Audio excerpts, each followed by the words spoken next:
သူက၄ပေ2ပေ10ပေနဲ့လည်းလာတယ်4ပေ10ပေချန်တယ်လာအဲပြင်ရောဘာဖင်္ဂါကျွန်းကျုံဖင်္ဂါကျွန်းဆိုပြီး2မျိုးရှိတယ်ပေါ့ဒါနဲ့အသုံးများတာဘာဖင်္ဂါကျွန်း4ပေ10ပေချန်ပြီးအသုံးများဒါပေမဲ့စင်ကာပူမှာတော့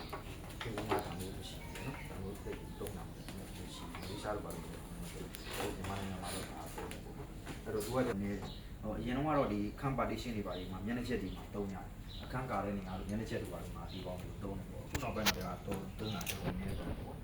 အဲ့တော့ဒီကောင်ကဒါပလိုင်းနဲ့လုပ်တဲ့ furniture တွေပေါ့ဒီကောင်ကကျတော့ဒီမှာလည်းပေါ့ plus player နဲ့လုပ်တဲ့ furniture တွေပေါ့အဲ့တော့ဒီလိုမျိုးဒီကတော့ဒါကောင်တာခုံဒီအပေါ်အခုံရင်ဖြတ်တယ်အောက်ကအခုံရင်ဖြတ်တယ်ပြီးတော့မှအပေါ်ဒီသူ့ရဲ့အပြင်ကနေမှာဒီကောင်ကို flexible ကိုကတ်လိုက်အဲ့လိုကတ်တဲ့ခါကျရင်တောက်မှုခိုင်မှုတွေအတူလေးတွေထည့်ရတယ်အချောင်းတူလေးတွေပေါ့တောက်လေးတွေပေါ့တန်းလေးတွေထည့်ရတယ်ဒီမှာရေးစုပ်ခံနေရတယ်ထိကြတယ်